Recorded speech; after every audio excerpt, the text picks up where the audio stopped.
Would you rather be respected or feared? History shows fear lasts longer than respect. Picture this: a grand throne room, silent and tense. A king sits atop his gilded seat, advisors bowing low before him. Their faces betray a mix of awe and apprehension. Is it respect they feel or fear? Throughout the ages, rulers have grappled with this very question. Some sought to win the hearts of their people, while others ruled with an iron fist. Let us journey through time and witness the tales of two such leaders. Meet Emperor El Tang, a beloved ruler of ancient Vietnam. He ascended the throne with dreams of being adored by his subjects. El Tang implemented reforms, built schools, and distributed land to the poor. For a time, he basked in the warm glow of his people's admiration. But respect, as Emperor Els would learn, is a fickle thing. It comes from admiration, true, but admiration fades quickly with changing times. A few years of poor harvests, and whispers of discontent began to spread. The people's memories were short, their loyalty wavering. Now let us turn our gaze to a different kind of ruler. Enter Lord Trun Tc, a man who understood the power of fear.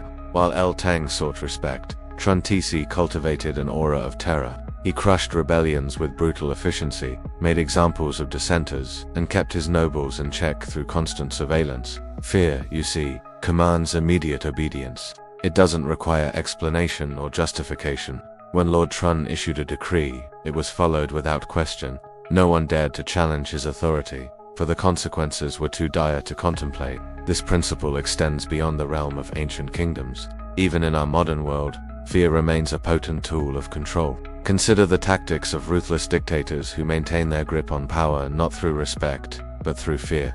They silence opposition, control information, and create an atmosphere of constant threat. But it's not just in politics where fear holds sway. Look at the corporate world.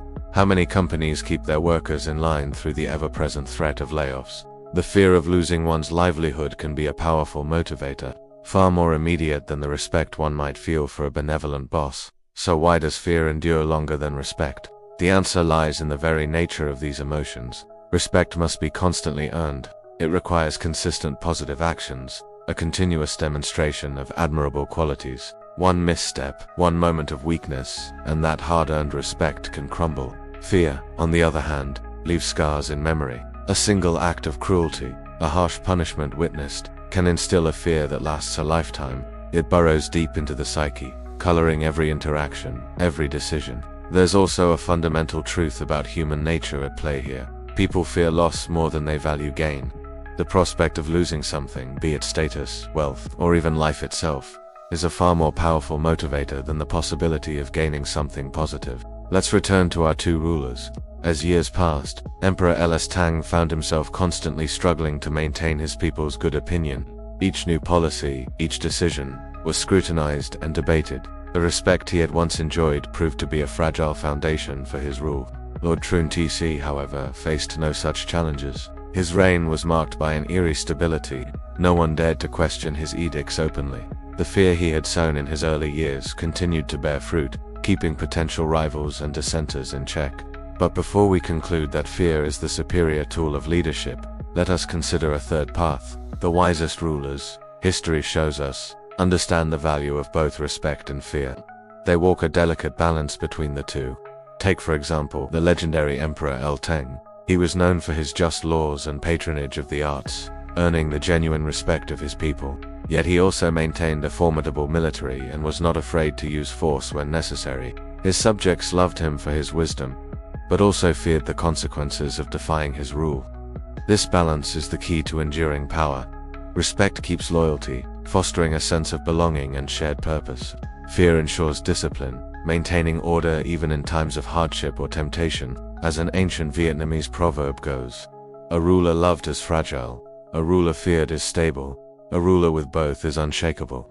In our own lives, we can see echoes of this truth. Think of a respected teacher who also has a reputation for strict discipline, or a business leader known for both their visionary ideas and their uncompromising standards.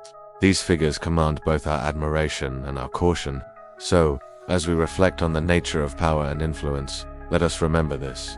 Respect is the flower, beautiful but potentially short-lived. Fear is the root, unseen but providing lasting stability.